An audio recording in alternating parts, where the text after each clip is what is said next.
है। The average weight of 7 boys in is 50 kg. If the boy with highest weight and a boy with lowest weight leave the group and the difference between their weights is 30 kg, the average weight of the remaining boys becomes 48 kg. Determine the lowest weight of the boy in the group. देखो यहाँ 7 लड़कों की बात हो रही है, 7 लड़कों की बात हो रही है।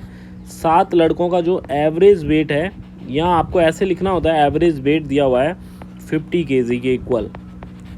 यदि सबसे अधिक वजन वाला लड़का और सबसे कम वजन वाला लड़का समूह छोड़ देता है तो ये ग्रुप छोड़ के चले गए। मान लो ए जो कि सबसे ज़्यादा वजन वाला व्यक्ति था, सबसे ज़्यादा वजन वाला व्यक्ति था, और बी जो सबसे कम वजन वाला व्यक्ति था, ये ग्रुप को छोड़कर चले गए और उनके वजन के बीच का अंतर 30 किलो है। इन दोनों के वजन के बीच का जो अंतर है वो 30 किलो आपको क्वेश्चन में दिया हुआ है, डिफरेंस भी आपको दिया हुआ है। तो शेष लड़कों का औसत वजन 48 किलो हो जाता है। तो 5 बॉयज जो बचे हुए हैं अब 2 के जाने के बाद, इनका वेट 48 kg हो जाता है। तो आपसे पूछा है समूह में लड़के का सबसे कम वजन निर्धारित कीजिए कितना है। समूह में लड़के का सबसे कम वजन निर्धारित कीजिए कितना है। Determine the lowest weight of the boy in the group, यानी आपको बी की वैल्यू पूछी गई है। चलिए क्वेश्चन को करते हैं। एक बात तो आप यहाँ ध्यान दे सकते हो कि जैसे 50 किलो और 48 किलो हमारे पास दोनों वैल्यूज़ दे रखी हैं, तो हमारे पास आंसर जो है वो बी तो हो ही नहीं सकता, सी तो हो ही नहीं सकता, क्योंकि एवरेज 50 है तो सबसे कम वाला 50 और 48 से तो कम ही होना है। तो इन दोनों में से हो सकता है या ये वाला ऑप्शन हो सकता है। ऐसा थोड़ा सा रफली आइडिया आप कई बार लगा सकते हो। चलिए एक बार हम देखते हैं। आप इस क्वेश्चन को 2 तरीके से कर सकते हो, बेसिक मेथड से और डेविएशन मेथड से। तो पहले मैं बेसिक मेथड बताता हूँ, उसके बाद डेविएशन मेथड आप सीखोगे कैसे। बेसिक मेथड बड़ा आसान है। आप 7 लोगों के टोटल में से 5 लोगों का टोटल माइनस करेंगे तो जो 2 छोड़कर गए हैं उनका वेट निकल के आ जाएगा, टोटल वेट। तो हम कहेंगे कि total weight of A plus B निकालना हमें, तो 7 लोगों का टोटल वेट होगा 7 × 50। 50 के एवरेज के हिसाब से 7 लोगों का वजन 7 × 50, और 5 लोगों का 48 के एवरेज के हिसाब से ये वैल्यू होगी।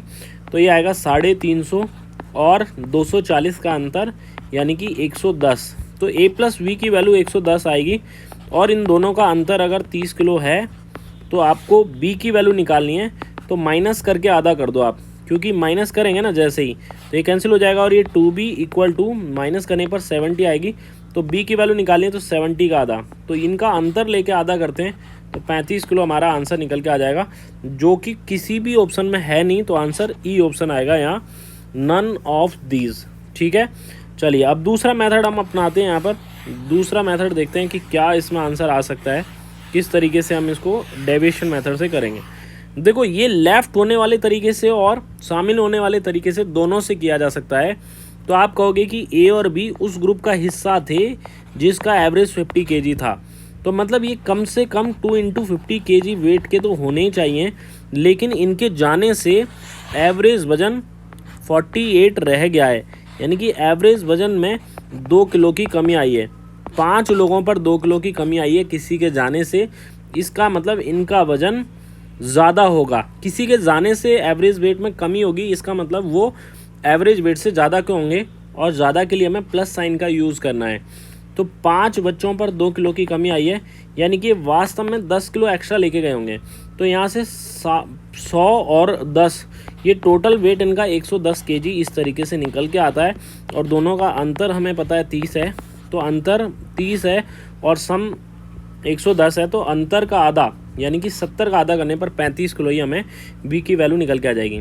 ऐसा हम कर सकते हैं। शामिल होने वाला कैसे बनाएंगे हम, तो आप शामिल होने वाले केस में 5 लोग थे, उनका वेट 48 था। मान लो ये 2 शामिल हो जाते हैं तो 7 बॉयज़ का वजन 50 किलो हो जाता है। ऐसा उल्टा सोच कर भी हम इस सवाल को कर सकते हैं। तो हम क्या बोलेंगे कि ए और बी उस ग्रुप में शामिल हुए हैं जिसका एवरेज वेट 48 kg था। तब हम ऐसा लिखते हैं, थोड़ा उल्टा सोचते हैं हम कि ए और बी उस ग्रुप का में शामिल हुए हैं जिसमें एवरेज वेट 48 है। तो आप लिखोगे कि ये कम से कम 2 × 48 तो लेके आने चाहिए, लेकिन इनके शामिल होने से वेट 2 किलो बढ़ गया है। 7 लोगों पर वेट 2 किलो बढ़ गया है, तो शामिल होने से बढ़ने पर प्लस का साइन लेते हैं, और 7 लोगों पर 2 किलो वेट बढ़ा है तो 7 × 2 4 लिखेंगे हम यहाँ पर टोटल वेट। तो ये 96 + 14 करने पर वही 110 किलो दोनों का टोटल आ जाएगा, और दोनों का अंतर दिया हुआ है, तो हम उसी तरीके से ए और बी की अलग अलग वैल्यू निकाल सकते हैं। तो हर तरफ से ये क्वेश्चन किया जा सकता है। एक ही क्वेश्चन में मैंने 3 मेथड से इसको समझाने की कोशिश की है। आपको जो भी मेथड बेहतर लगे उससे आप यूज़ में ले सकते हो। Thank you.